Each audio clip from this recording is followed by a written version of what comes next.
100.000 atau 1.080.000, jadi sudah meningkat sebenarnya. Tapi karena mama dia tidur santai-santai sampai dia terlalu mimpi bagus, akhirnya dia tidak mendapatkan manfaat dari menabung. Dia tetap mentas di 1 juta saja. Itulah rugian, anggota rugi. Jadi 2 buku ini dilindungi dan menjadi jaminan pinjaman anggota CEU. Menjadi jaminan pinjaman anggota di CEU. Jangan baik-baik ya. Baru bukan seperti mama, jangan bertidur, jangan mimpi-mimpi. Setiap bulan itu harus datang store 30. Siapa yang mau store lebih? Kalau yang store lebih itu lebih baik, karena apa? Saldo ini akan semakin cepat meningkat. Yang satu cara ini paling kecil saja, tapi paling besar itu lebih baik. Paling besar itu lebih baik. Tapi jangan sampai paling besar terus di rumah tidak makan baik-baik, karena bingung menabung, lupa makan, ini baru pukul di rumah. Jangan. Jangan baru pukul gara-gara kita mau menabung. Ya, apalagi dia ada 3 buku nih, mau menabung yang mana? Bingung ini, mau taruh yang mana nih? Saya pasti dia langsung 30.000, dia usah bingung.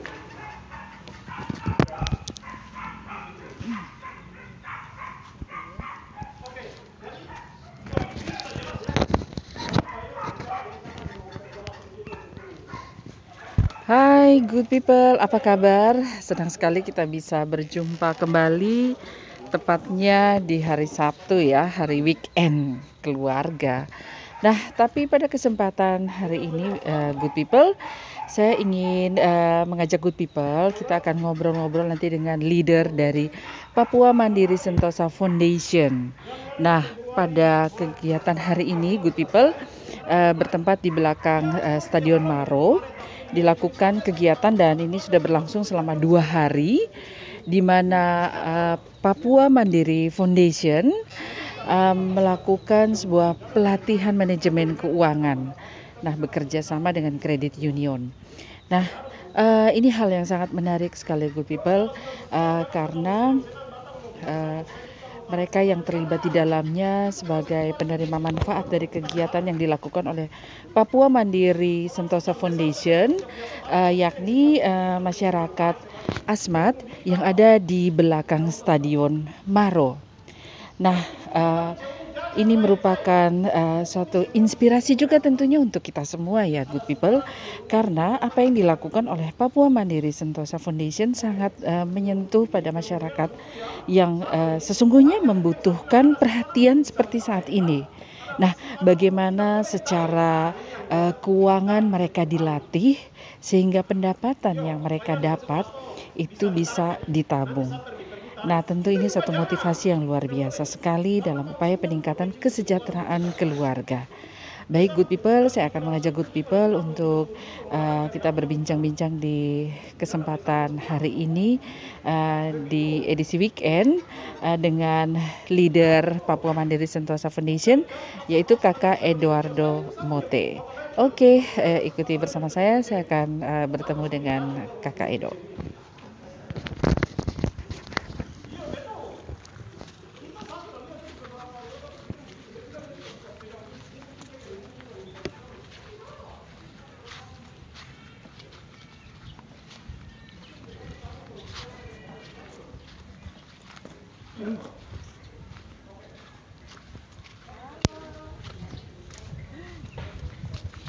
Selamat pagi, Kakak Edo, luar biasa.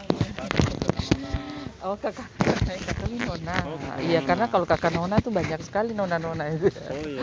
Iya, ini di Sabtu pagi yang sangat baik ini ya, kita boleh ngobrol-ngobrol ya Kakak Edo ya, boleh, mungkin boleh. Kita ambil posisi dulu ya good people ya. Duduk apa berdiri? Iya, duduk saja biar lebih rileks ya. Iya, kata pepatah duduk sama rendah, berdiri sama tinggi. Iya. Ini kayaknya pepatah yang sangat tepat sekali ya. Iya. Apa yang dikerjakan dan dilakukan, digagas, diinisiasi oleh Papua Mandiri Sentosa Foundation. Ya. Bagaimana lewat kegiatan pelatihan manajemen keuangan yang dilakukan ini bisa mengangkat harkat dan martabat masyarakat, terutama masyarakat kita yang ada di Iya. belakang Stadion Maro ya. Iya. Permisi, ini ada semut ini. Sepertinya semut juga ingin berbincang-bincang. Oh iya. Ada gula, ada semut. Ada gula, ada semut ya. Oke, dan pada kesempatan ini dari Papua Mandiri Sentosa Foundation Iya. menggandeng Credit Union ya Betul. untuk melatih kita punya masyarakat Iya. ya. Nah, baiklah, Kakak Edo bisa ya ceritakan motivasi dari kegiatan Papua Mandiri Sentosa Foundation ini dalam merangkul kita punya masyarakat ya, yang ada tepatnya di belakang Stadion Maro, Iya. ya mungkin komunitas masyarakat Asmat ya, seperti Iya. juga kita ketahui. Iya. Ya, Ya, terima kasih Kakak Winona untuk kesempatannya di siang hari yang cerah ini. Selamat pagi untuk para pemirsa semua. good people. Good people lah ya. Good people, Good people. ya. Jadi ini Kakak Nona sebenarnya ini adalah sebuah rangkaian, sebuah serial, Iya. sebuah kegiatan yang tematis Mhm. yang memang sudah direncanakan sejak Papua Mandiri berdiri. Yang tujuan utamanya, goal paling akhir adalah bahwa suatu saat orang Papua bisa berdiri di atas tanahnya sendiri. Jadi memang kita mulai masuk pertama itu adalah perkenalan dengan masyarakat, dan kemudian kita menawarkan ide dan rencana kita, dan kemudian ada beberapa masyarakat kita yang meresponnya. Jadi begitu kita mendapat kepercayaan dari masyarakat dampingan kami, yang kami mulai bereskan adalah sedikit mengenai data kependudukannya. Iya. Karena ini terkait sekali dengan kegiatan-kegiatan kami selanjutnya. Dan syukur semua anggota masyarakat yang mengikuti kegiatan kami beres secara data kependudukan. Yang pertama, Karena itu yang paling mendasar sekali ya. iya, betul. Terkait dengan dokumen-dokumen kependudukan ini. Iya, memang belum semua, tapi semua yang mengikutinya, yang mengikuti program kami dari awal di tahun lalu, data kependudukannya mereka sudah beres. Karena terkait dengan tahap pertama kami adalah memberikan skill, meningkatkan kapasitas mereka. Jadi di awal tahun kemarin kami kerjasama dengan BLK Merauke, Ya, betul. kita mengadakan pelatihan komputer dan bangunan. Setelah itu waktu itu kan sebagian besar kan bapak-bapak atau laki-laki. Setelah itu kita pikir ini mama-mama kerja mau dibikin apa nih? Apa yang harus kita kerjakan untuk mama-mama ya? Sudah, awalnya memang kita mulai waktu itu kita coba usaha dengan jual bawang, tapi ya ada satu dan lain hal, kemudian itu kami menghentikannya karena itu tidak meningkatkan skill pertama, karena Iya, mama-mama hanya jadi kayak dijadikan buruh saja ya. mama-mama hanya dijadikan kupas bawang aja, dan itu tidak signifikan meningkatkan income-nya mereka. Akhirnya kami kemudian di awal tahun kami mencoba untuk memberikan pelatihan menjahit, begitu. Dengan harapan jadi tahap pertama kami mempersiapkan skillnya dulu. Habis itu kemudian dari skill itu apa yang bisa dihasilkan dari skill itu, produk atau jasa apa yang bisa dihasilkan yang bisa menghasilkan keuangan, Kakak Nona. Nah, setelah kalau sudah bisa menghasilkan keuangan, langkah yang berbarengan itu adalah bagaimana untuk manajemen keuangannya mereka. Oke. Ya, jadi ada skill, tapi juga yang paling penting juga Iya. diimbangi dengan Betul. mengelola keuangan lah ya. Iya, karena kalau kita hanya bisa menghasilkan uang tanpa mengelola keuangan juga sama saja ya, Iya, bocor bisa bocor terus. Nah, itulah ini di tahap kedua yang berbarengan dengan kita sedang memberikan pelatihan kepada mama-mama untuk manajemen keuangan. Iya. Ya, seperti itu. Jadi ini tahap kedua, tahap berikutnya dari yang tahun lalu yang sudah kami kerjakan. Kayak gitu, dengan harapan begitu mereka selesai melakukan pelatihan keuangan dan pelatihan untuk peningkatan skillnya mereka, ada usaha yang bisa kita kerjakan sama-sama, dan setelah itu kalau mendapatkan income sudah tahu bagaimana caranya kelola keuangan. Iya, kayak begitu. iya. Oke. Nah, dipilihnya komunitas masyarakat Asmat yang ada di belakang Stadion Maros tentu juga menjadi satu uh, ada prioritas atau tujuan tertentu juga ya. Artinya Iya. apakah ini memang merupakan ya salah satu percontohan yang dilakukan oleh Papua Mandiri Sentosa Foundation. Mungkin nanti ke depannya bahkan juga bisa mengembangkan sayap atau mungkin juga bisa bekerja sama dengan pihak-pihak lain sehingga juga punya kepedulian untuk bagaimana kita melihat masyarakat kita juga yang ada di sekitar kita tidak menutup mata ya, Iya. bahwa mereka juga adalah bagian dari masyarakat yang perlu didorong dan mereka juga tetap punya harkat martabat dari banyak sisi seperti itu, Kak Edo. Iya. Alasan memilih kita punya masyarakat di sini yang paling pertama karena jarak yang paling dekat. Jarak paling dekat dengan kantor. Iya. Kedua, kalau alasan yang lebih penting lagi adalah bahwa ini pilot project kami yang kami sasarannya di masyarakat yang menurut anggapan orang bahwa sudahlah tidak bisa. Tidak ada yang bisa diharapkan lagi kayak gitu. Dan mungkin orang juga memandangnya ya sudah tidak ya mau dibikin apa tidak bisa dan itu menantang kami begitu, bahwa kami ingin, ya itu mungkin terlalu ambisius ya, tapi kami harus berjalan di awal tuh dengan sebuah optimisme yang besar bahwa tidak ada yang tidak mungkin begitu. Kita sama-sama berdiri di atas tanah, kita sama-sama makan makanan yang sama, berarti kita juga bisa berubah begitu. Itu alasan yang pertama. Itu alasan yang paling utama sekali. Kalau mengenai nanti kemudian kerjasama, itu sudah pasti, sudah barang tentu pasti, karena kami tidak bisa jalan sendiri. Sebagai contoh, di awal sekali kami memang sudah kerjasama dengan pihak BLK yang memberikan pelatihan. Kedua, saat ini kami juga sudah kerjasama dengan CU. Dan ada juga kami memang tetap menjalin kerjasama secara informal dengan Disduk Capil ya, Disduk Capil mengenai pendataan jenis, dan beberapa staf di sana sangat kooperatif dengan kami. Mungkin ke depan kita juga akan kerjasama dengan misalkan lembaga pemberdayaan perempuan. Setelah mungkin mama-mama ini sudah bagus keterampilannya, kan rencananya kan nanti kami akan buka unit usaha.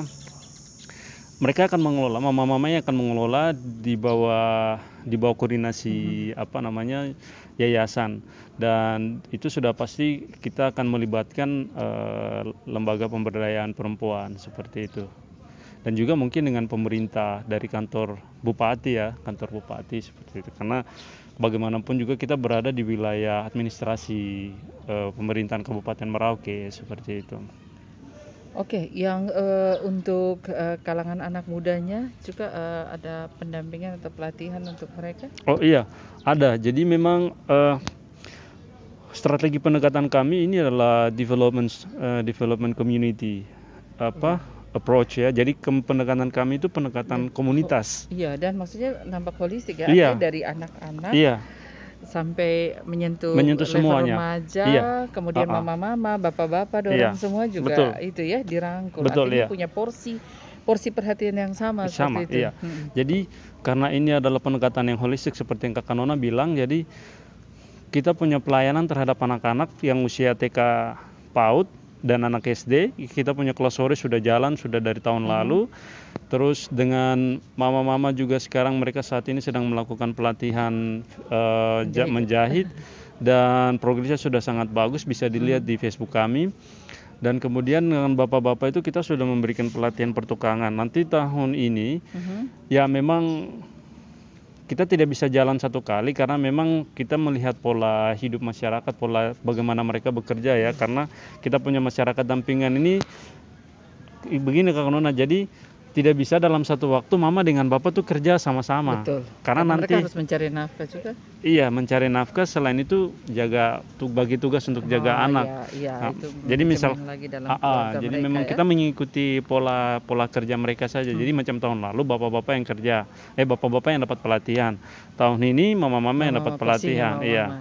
Padahal sebenarnya kami sudah mempersiapkan untuk mengupgrade skill bapak-bapak yang sudah punya skill pertukangan itu untuk masuk ke dunia kerja. Kami sudah membangun kerjasama dengan relasi kami yang punya usaha pertukangan untuk bisa menyerap 3-4 orang kerja di sana. Berarti kayak pasar mebel apa gitu ya? Iya, masuknya ke pasar Iya, itu, ke pasar. furnitur mebel segala Iya, macam. iya. Jadi ya kami bergerak pelan-pelan menyentuh semua. Dan yang tadi Kakak Nona tanya anak remajanya, Untuk remajanya? anak mudanya, ya kami juga sedang menjalankan program untuk peningkatan kapasitas anak-anak muda asli Papua lewat pelatihan komputer dan multimedia. IT ya. IT itu Iya. kami kerjasama dengan Kakak Nona punya perusahaan ya, Noken Enterprise, dan juga literasi dan sama wirausaha. Literasi dan Ya, kewirausahaan. itu sebenarnya kelas yang kami buka tuh kelas yang punya sinergitas. Jadi Oke. memang arahnya bahwa pertama kita bisa menciptakan anak-anak muda yang punya inisiatif, kreatif dan inovatif. Iya. Dan tidak lupa kritis kayak gitu. Jadi sehabis ini mereka bisa membuat sesuatu, punya berdampak baik secara sosial, ekonomi maupun secara kultural. Jadi misalkan dia tidak mau memilih untuk wirausaha, tapi dia bisa membantu dalam proyek-proyek sosial, dalam kegiatan-kegiatan sosial lewat skill-skill yang sudah diberikan, entah itu literasi atau entah itu skill IT, multimedia dan IT. multimedia, Karena banyak kalau multimedia kan. Iya. Kan Kakak Nona sendiri tahu tuh. Iya. Kakak Nona. Dan memang ini kan sudah zamannya memang 4.0 ya. Iya, Artinya jangan sampai mereka juga ketinggalan terhadap skill di bidang IT ini ya, Kak Edo ya. Artinya mereka pasti mungkin selama pelatihan berjalan sudah terlihat walaupun belum signifikan ya. Dari mungkin rasa ingin tahu mereka terhadap dunia IT dan sebagainya itu juga bisa dievaluasi ya nanti hasilnya. Iya, betul. Jadi Kakak Nona, kita punya peserta TIK dan multimedia ini kan segmen ininya kan jelas sekali. Mereka adalah native digital generation ya. Jadi mereka generasi yang memang lahir dari ekosistem digital gitu. Dan ekosistem digital itu mengandalkan lebih banyak visual. Jadi dengan kata lain mereka juga itu visual generation. Jadi kita melatih mereka itu sesuai dengan eranya mereka, sesuai dengan zamannya mereka. Mereka bermain di ranah-ranah yang audio visualis dan juga ya. membutuhkan imajinasi ya. Iya. Dan itu yang sedang dikerjakan sama teman-teman trainer ya dari tim Noken juga ya untuk bagaimana mengeluarkan kemampuan mereka dan ide-ide mereka dan mereka bisa tuangkan secara audiovisual kayak gitu. Karena itu sangat mendukung sekali. Misalkan kalau seandainya kita mau buat gerakan literasi, pasti arahnya tuh lebih banyak dikonsumsi itu teman-teman secara audio visualis. Benar.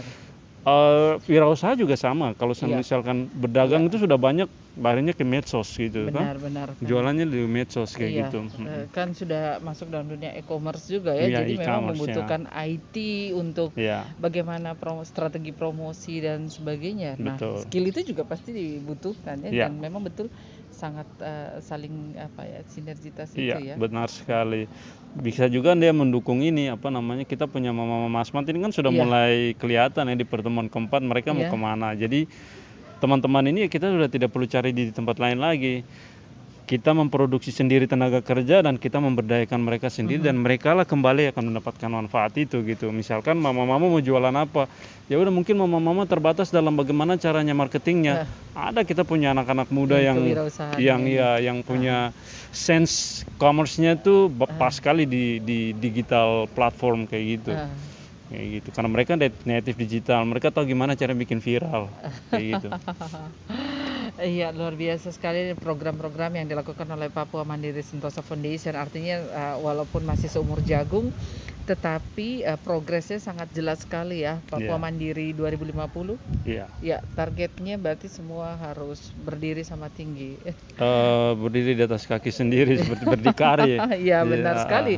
Mungkin sesuai dengan ininya ya, Papua Mandiri artinya ada visi ke depan bagaimana anak-anak muda ini mereka mandiri di atas kaki sendiri dan bahkan mungkin mereka yang mungkin ya harapan pasti dari Papua Mandiri Foundation juga ke depan mereka lah yang nanti mungkin akan bisa seperti Kakak Edo juga lebih baik lagi banyak orang lagi mereka harus lebih baik lebih baik dari kami Itu salah satu kunci kesuksesan kan Kak Nona, Iya. kalau kita bisa mengkaderisasi orang yang jauh lebih baik dari kita.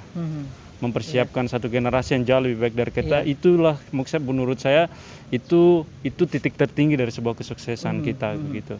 Dan itu yang sedang kita persiapkan Iya. kayak Iya. gitu. Oke, kembali lagi ke pelatihan manajemen keuangan ya, yang sementara tadi Good People saksikan di awal tadi kita sebelum percakapan ya, ada berapa yang sementara nih, mungkin boleh dibilang gelombang pertama ya, untuk mengikuti kegiatan pelatihan manajemen keuangan yang bekerja sama dengan Credit Union. Sampai saat ini ada sekitar 10 orang dari masyarakat dampingan kami yang sudah menjadi anggota CU dan sekarang mereka sedang mengikuti. Meskipun sebenarnya hampir semua staf Papa Mandiri juga menjadi anggota CU begitu. Oke, nanti akan terus artinya berkelanjutan juga untuk keluarga-keluarga atau pribadi-pribadi mereka juga yang mau terlibat di kegiatan ini. Iya, betul. Kakak Nona ini kan jadi memang kita mengambil porsi masing-masing ya. Kita akan mungkin selepas dari sini nanti Papa Mandiri akan bertemu dengan pihak CU untuk membagi porsi mana bagiannya CU, mana bagiannya Papa Mandiri. Kita kerja sama-sama bangun sinergi untuk dengan masyarakat. Jadi mungkin bagiannya kita adalah mempersiapkan keterampilan dan usaha, sementara dari CU sendiri mempersiapkan modal dan bagaimana manajemen keuangannya mereka. Seperti itu. Tapi sejauh yang Kakak Edo lihat ya selama 2 hari ini, bagaimana mereka bisa menangkap dari materi-materi yang diberikan? Kan kayaknya metodenya juga cukup sederhana. Iya, cukup sederhana. Mudah diserap lah seperti itu. Iya, ya saya tidak bisa bilang semua paham, tapi sejauh yang saya lihat mereka mengangguk-angguk ya, mereka ya mengerti lah. Mungkin akan lebih pas mengerti ketika mereka benar-benar terlibat dalam kegiatan-kegiatan yang berhubungan dengan CU. Misalkan mereka mau simpan atau mereka mau pinjam, pas mereka tiba di sana, nah itu mungkin baru situ. Biasanya pas ada kasus baru biasanya di situ paham kayak gitu. Tapi harapan dari kegiatan ini bahwa membuka wawasan mereka bahwa pertama menabung itu penting. Itu pertama sekali menabung, dan menabung itu suatu saat kita bisa pinjam untuk kegiatan-kegiatan yang produktif seperti itu. Macam mungkin kita mau untuk anak sekolah kah, atau mau bangun rumah kah, atau mau usaha seperti itu. Oke. Tadi kalau sedikit menyinggung tentang sekolah ya. Nah, ini saya dengar juga nih ada embrio juga nanti nih ke depan yang untuk anak-anak dari PAUD ini ya, untuk lebih resmi lagi menjadi PAUD, atau masih berproses Kak Edo? Sampai saat ini memang masih berproses karena sebenarnya ini kan jujur aja ya, sebenarnya kan kami mendampingi anak-anak yang memang masih terdaftar di PAUD sebelumnya mereka. Cuma mungkin karena saat ini sejak corona sudah lagi sementara dihentikan, dan kami masuk begitu tapi sebenarnya menurut saya itu ini bukan soal PAUD atau tidak, yang penting kami melakukan pelayanan gitu. Lagi pula misalkan kalau seandainya kalau seandainya memang kami tidak menjadikan ini sebuah PAUD, tetap kami bisa melakukan pelayanan karena kegiatan kami sebenarnya kan di luar jam sekolah ya. Jadi tetap anak-anak itu bisa tetap dapat sekolah formal di pagi hari, nanti di sore harinya kami bisa itu. Saya pikir itu jalan tengah yang baik begitu. Iya, benar sekali ya. Termasuk juga pemberian makanan tambahan. Iya, betul. Sudah sangat pasti mereka harus diberikan makanan tambahan. Kita punya anak-anak ini memang begitu, sudah harus dikasih. Nah, satu hal lagi yang menarik nih Kakak Edo yang saya hampir lupa ya, terkait dengan sanitasi dari komunitas yang ada di belakang ini.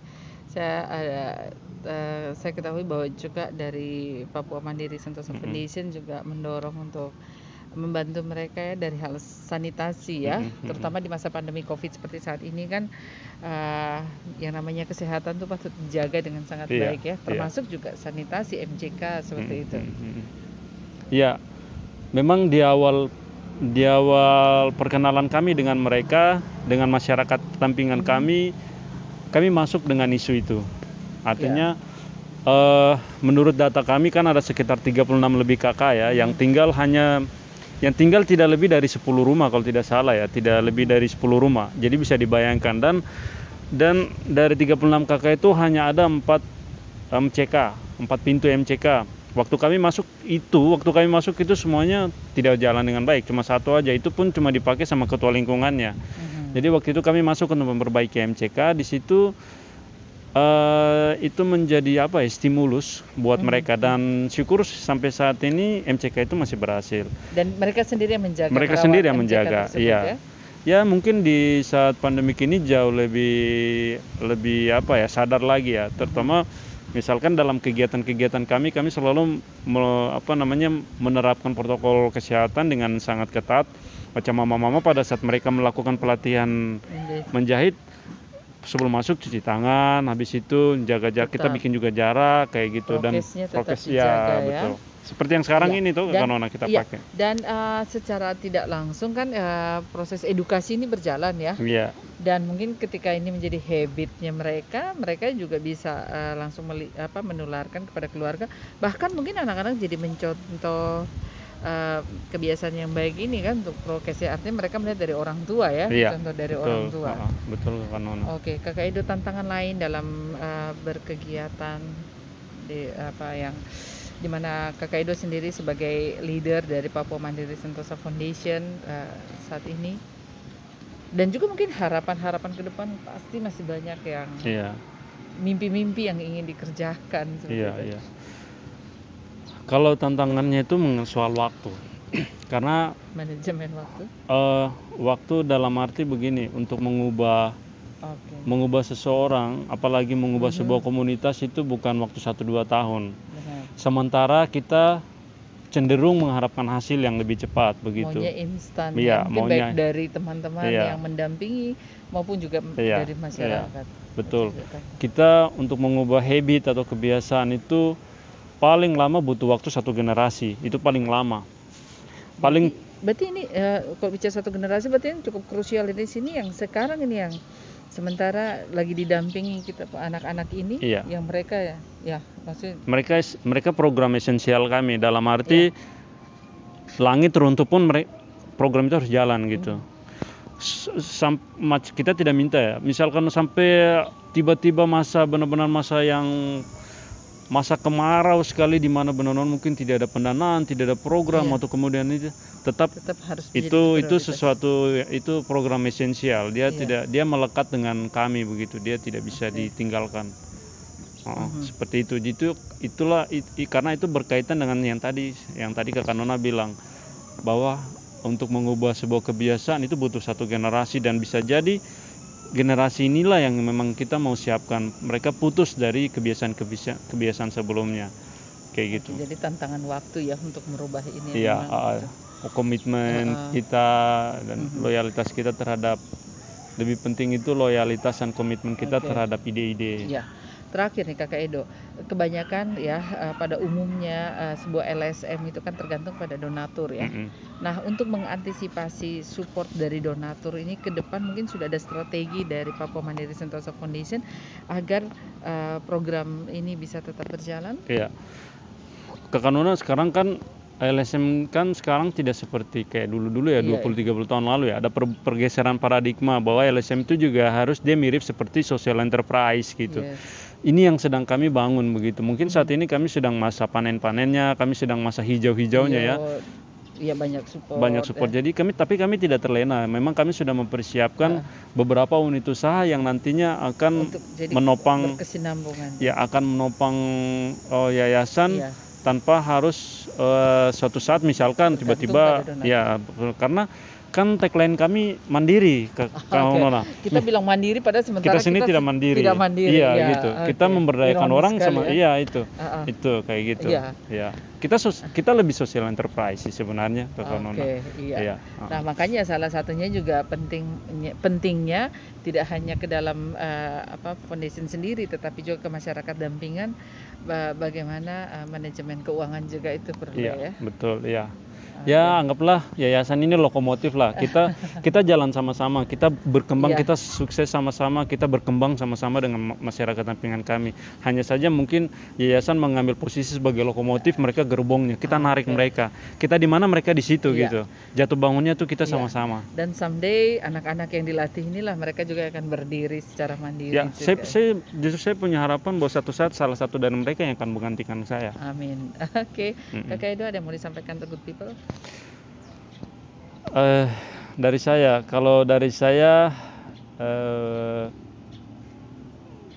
apa ya, good people. Kalau dari saya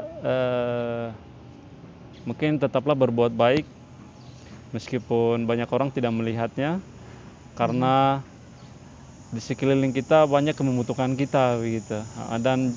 Dan yakinlah bahwa apa yang kita tabur kita akan tuai, mungkin tidak harus dengan hal yang materi, tapi mungkin dengan kebahagiaan jiwa atau dengan kesehatan. Amin. Ya, seperti itu. Iya, oke, good people, demikian bincang-bincang kita dengan leader dari Papua Mandiri Sentosa Foundation, Kakak Eduardo Mote. Terima kasih ya Kakak Edo, terus menginspirasi terima juga kasih anak-anak juga. muda. Semakin banyak Edo-Edo yang lain juga yang mau berdiri Dan untuk lebih baik, generasi lebih hebat. generasi muda Papua. Tentunya itulah yang dibutuhkan oleh daerah kita tercinta ini. Terima kasih sekali lagi, sukses terima kasih, Provisiat sama-sama. untuk Papua Mandiri Sentosa Foundation. Oke, good people, saya Winona undur diri, sampai berjumpa kembali. Yang penting jaga kesehatan selalu. Oke, terima kasih.